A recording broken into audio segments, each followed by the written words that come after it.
Hey everybody, Motorpoet 59 here. I was just watching a piece, I watch a YouTube channel called Curious Droid. It's a really cool channel. You should check it out if you like that kind of information and subscribe to it. It's pretty cool. But anyway, I was watching a piece on that just a few minutes ago about building solar stations in space in low Earth orbit in the future so we can use the inexhaustible resources of the sun to focus solar energy on the earth. I have my reasons for thinking that won't work. One is the cost, and you should watch that piece. It's called Will Our Electricity Come from Space in the Future? I don't think it will. It certainly won't in our lifetimes. Anybody who's old enough to watch this right now will probably never see that happen. But my point is,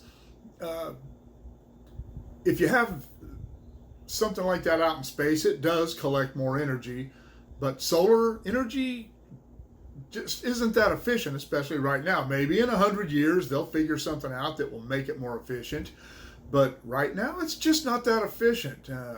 I also saw a Facebook post by a guy who's a friend of mine on Facebook, where he said that the best way to get the left to stop supporting renewable energy is to tell them that President Trump supports it 100% and wants to fund $500 billion to it. They will immediately shut that down and stop doing solar energy. And that's fact. The Democrats are illogical and irrational, and they hate President Trump so much that they would probably shut down any investments by the government into renewable energies. But anyway, I have solar panels on my house. I've had them, this is the second summer that I've had them, and they help. They're definitely saving me some money, but they're not making me any money.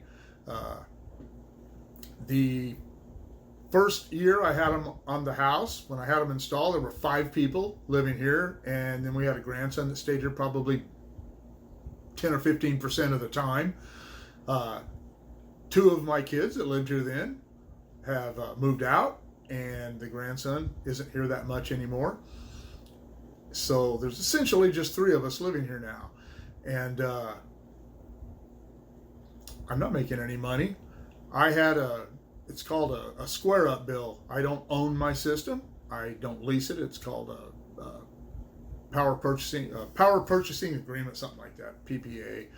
But I pay the company that owns the system and who installed it and everything, that I pay them per kilowatt hour. And it's saving me a ton of money in the summertime. It doesn't save me much money in the wintertime. And Bakersfield has sun most of the year.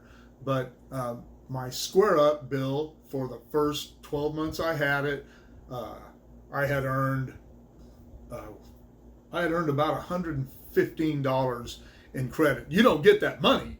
You get it in power credits from PG&E at a reduced rate. It's about half of what I pay per kilowatt hour, which is right now about 17.5 cents per kilowatt hour. I get about half of that from PG&E, the power company I have, in credits. It's whatever. I'm not complaining about it. That's the way it works. This year I haven't checked my square up in a couple of months, but I was actually behind the last time I checked it, and I don't feel like we had used any more power, but obviously we had.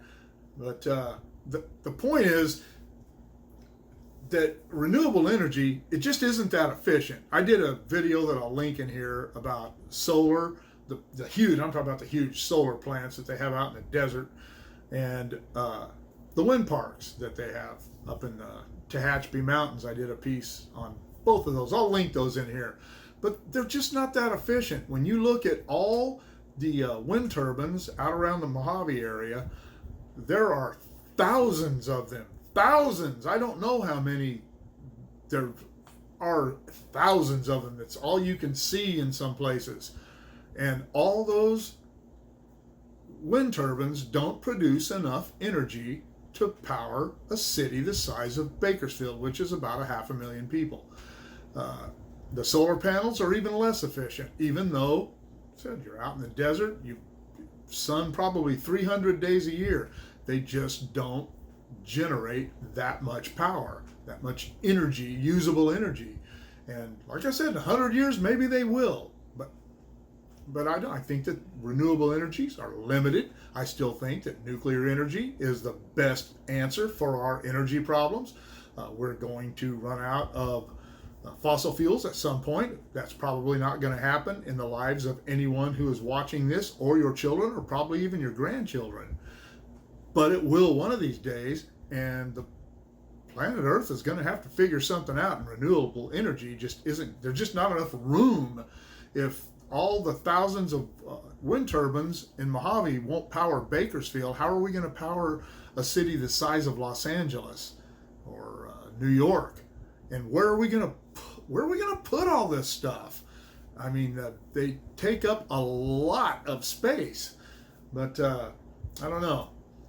I'm glad I have solar on my house. It saves me during the summer. It saves me about $300 to $400 a month, and that's a big deal, and I'm really happy about that. So I'm not anti renewable energy. I just don't think, as I said in those other videos, I just don't think they're the answer to our problems. So putting them in space, it's a great idea. For all of you who aren't going to go watch that episode of Curious Droid, there are a lot of issues about building things in space. They're susceptible to impacts from space junk, incoming meteorites, and there's a lot of things that could damage them, and there's no way to protect them. You can't put up a force field around them or something. They're just out there, and the cost will be astronomical. I mean, putting solar on your house, if you purchase the system outright, it's very expensive, and that's just your house. But I don't know. What do you think? Let me know in the comments below. Shoot me an email at motopoet59@gmail.com and talk about it. But anyway, like, share, subscribe, click on the bell if you want to be notified of future content, and we will see you all later.